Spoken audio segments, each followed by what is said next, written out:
Baik, selamat pagi teman-teman. Wah, lesu sekali. Selamat pagi teman-teman. Kalau dari dua kelompok tadi cara pembukaan presentasi memakai pantun, maka kelompok kami, kelompok terakhir ini memakai metode yang berbeda. Sebelumnya kita sudah masuk ke dalam 4 kali presentasi dan 5 kali pertemuan kuliah. Dari SD juga kita sudah belajar apa itu Pancasila dan keluarga negara. Baik, perhatian seluruhnya, duduk siap, gerak. Oke, enak ya kalau nurut. Istirahat di tempat gerak. Baik, kita tentukan bersama, ikuti setelah saya. Pancasila. Pancasila. Kurang keras. Pancasila. Pancasila. Satu. Lanjut. 2. 4.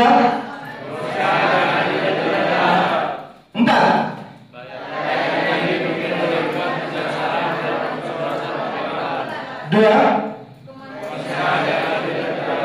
5. Sila berapa yang belum saya sebut?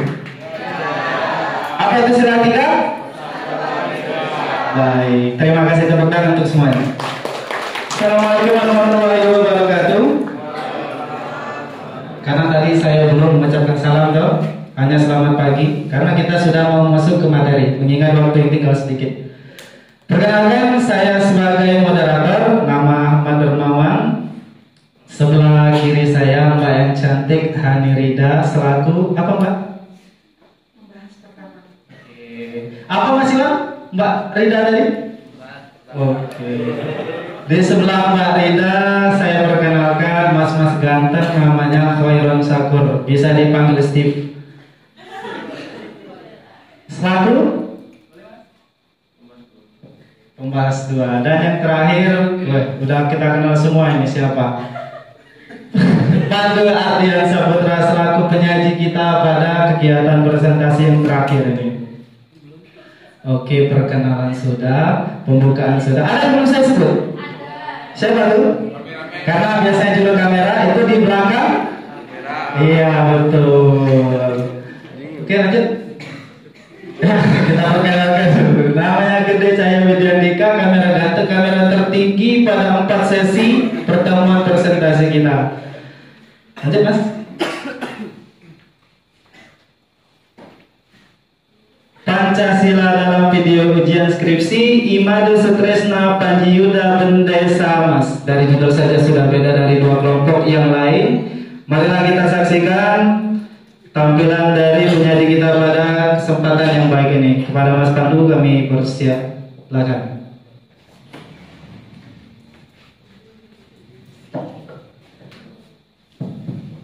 Bismillahirrahmanirrahim. Assalamualaikum warahmatullahi wabarakatuh.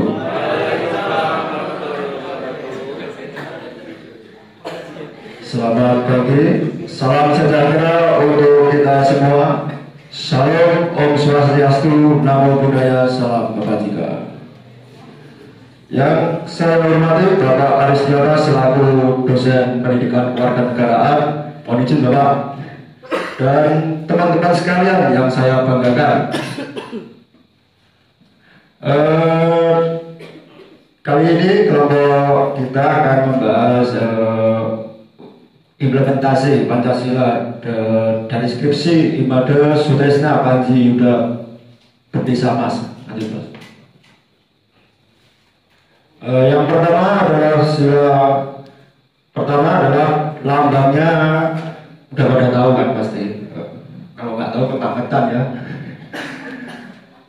Lambangnya adalah bintang, yaitu bunyinya sila pertama adalah ketuhanan yang Maha Esa.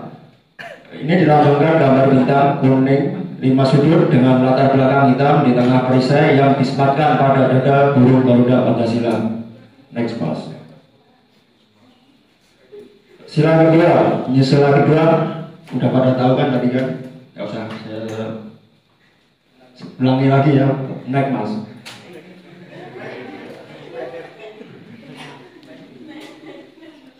Dilambangkan ada rantai ya, sila kedua yang latar belakang merah terdapat di bagian kiri bawah perisai.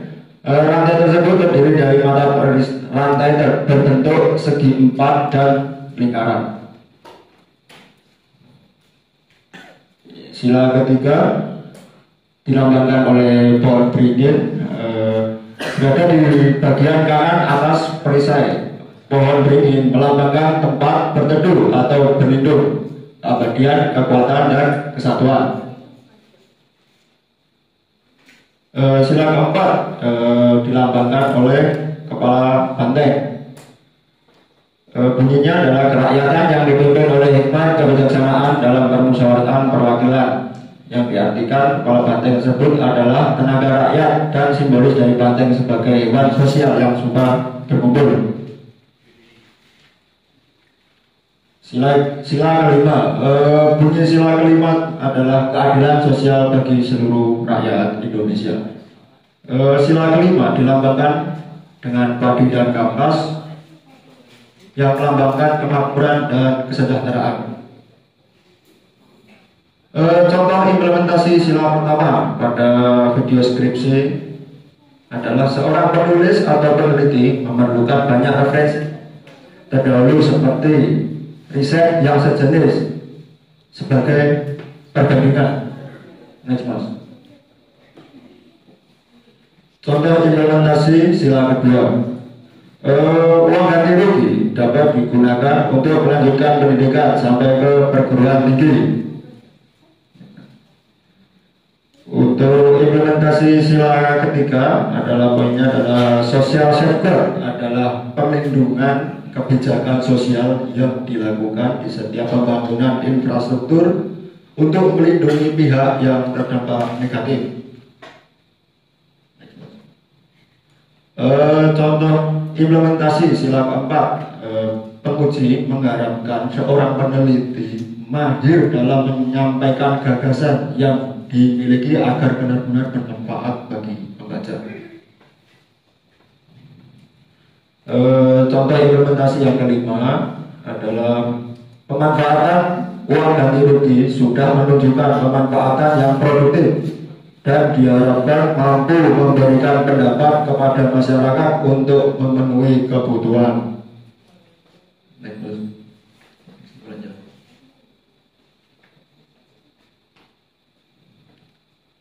Kesimpulannya adalah yang pertama, ada kebijakan pemerintah dalam membangun infrastruktur bertujuan untuk menumbuhkan perekonomian masyarakat di sekitar pembangunan tersebut. Yang kedua, uang ganti rugi dapat digunakan untuk menambah taraf hidup dengan pemanfaatan yang tepat. Sekian dari saya. Adapun kurang itu harus dimaklumi ya, karena kesempurnaan itu hanya milik Tuhan Yang Maha Esa. Saya kembalikan waktu dan tempat pada moderator. Oke, baik. Kasih aplaus untuk teman kita Pandu. Di sini agak sedikit berbeda ya teman-teman cara penyajian dari kelompok 3. Kalau dari penyaji 1 dan penyaji 2 tadi, kesimpulan selalu disampaikan oleh moderator. Dan dalam kesempatan ketiga ini, kesimpulan saya langsung suruh penyaji yang menyampaikan. Karena di sini mohon izin Pak Aristono, karena awal tadi saya lupa, mohon izin kepada Bapak untuk melakukan presentasi.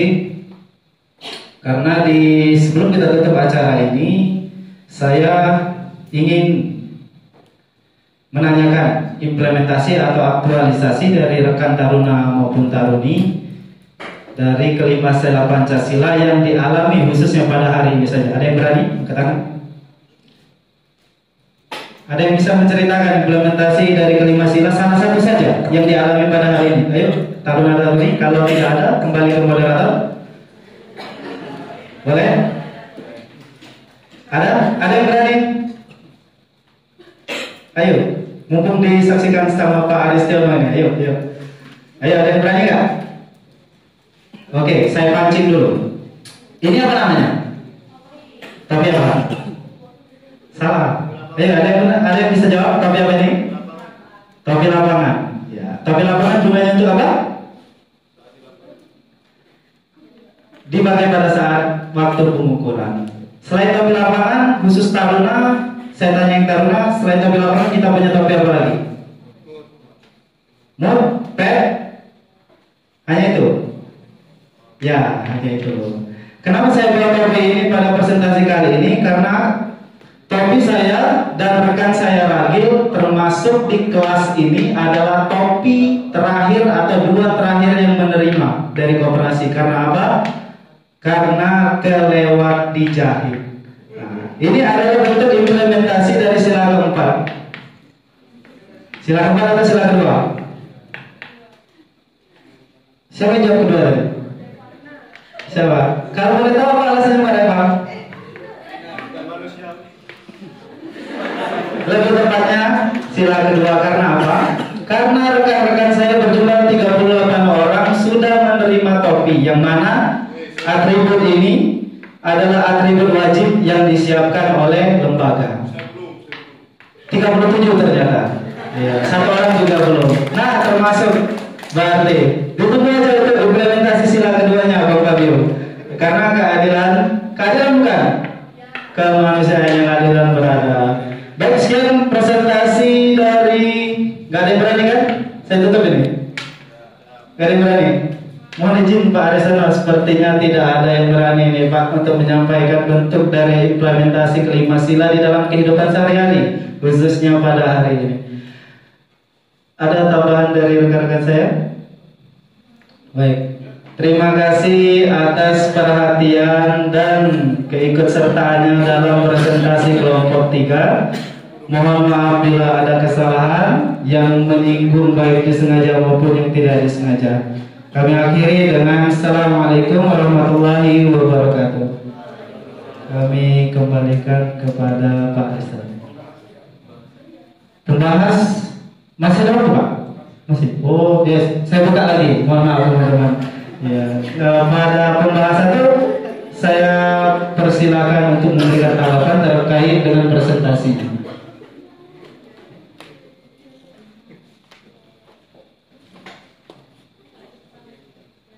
Terima kasih moderator.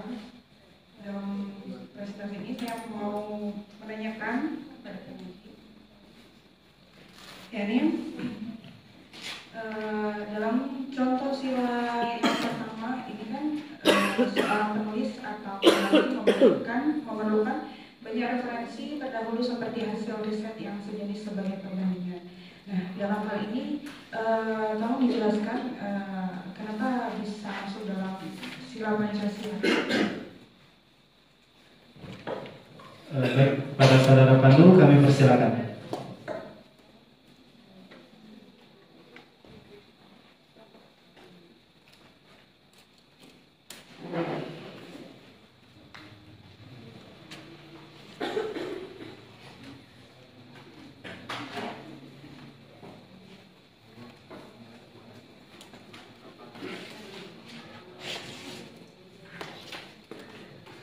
Terima kasih. Di sini saya akan menjawab pertanyaan dari Mbak Ani. Yang pertama ada poin penghargaan terhadap berbagai sumber.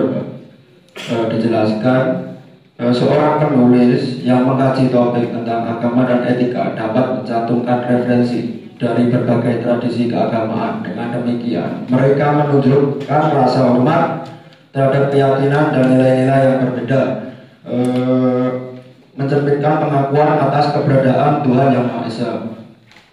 Poin yang kedua adalah etika dalam penulisannya. Penulis harus menjaga etika akademis dengan mencantumkan sumber-sumber dengan benar. Ini menunjukkan penghormatan terhadap karya dan pemikiran orang lain yang sejalan dengan nilai-nilai spiritual dari sila pertama. Nilai yang ketiga adalah konteks yang luas. Dalam penelitian, penulis dapat membandingkan hasil riset dari berbagai agama dan kepercayaan, mencari persamaan dan perbedaan. Hal ini tidak hanya memperkaya penelitian, tetapi hanya menunjukkan sikap terbuka dan toleran terhadap keberagaman. Dengan cara ini, penulis dan peneliti tidak hanya mencari informasi, tetapi juga menciptakan dialog yang harmonis antara berbagai pandangan yang merupakan implementasi dari sila pertama. Sila. Terima kasih. Ada tanggapan lagi, Mbak Rida? Oke. Baik, kasih aplaus dulu untuk penyaji kita. Saya beri kesempatan pada pembahas yang kedua agar memberikan tanggapan terkait presentasi dari Saudara Pandu. Kami persilakan.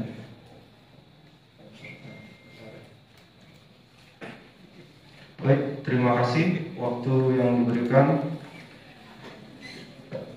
Pertanyaan saya sama dengan Mbak Ani dicontoh implementasi sila pertama. Pemahaman saya dari penjelasan Mas Pandu pada poin pertama ini, yakni penulis atau peneliti harus senantiasa evaluasi dan mengembangkan diri. Pertanyaan saya, apakah bisa hal ini menjadi implementasi dari sila-sila yang lain? Terima kasih. Langsung dijawab aja, Mas Pandu. Bisa ya Mas ya. Sebagai contoh, termasuk ke sila keempat Mas. Karena penulis sebelum melakukan penelitian, penulis itu pasti mencari referensi terlebih dahulu yang sejenis dan sebagai perbandingan sebagai diambil untuk kesimpulan oleh penulis dan penelitian atau isu yang apa yang ingin penulis angkat itu sama seperti poin dari musyawarah Mas. Musyawarah jadi mengumpulkan pendapat-pendapat untuk menghasilkan satu hasil. Sama halnya untuk implementasi sila yang keempat Mas. Jadi masuk juga untuk penelitian, untuk mengangkat isu apa yang diteliti itu Mas. Ada tanggapan lagi dari pembahas kedua? Sekarang waktunya saya lempar kepada audiens. Ada yang ingin menambahkan dari beberapa pertanyaan dari dua pembahas tadi? Baik, saya rasa cukup ya. Karena tadi sudah ditutup dan dibuka lagi, ini sekarang saya tutup kembali. Karena kesimpulannya mudah. Terima kasih atas perhatiannya. Kami ucapkan Assalamualaikum warahmatullahi wabarakatuh.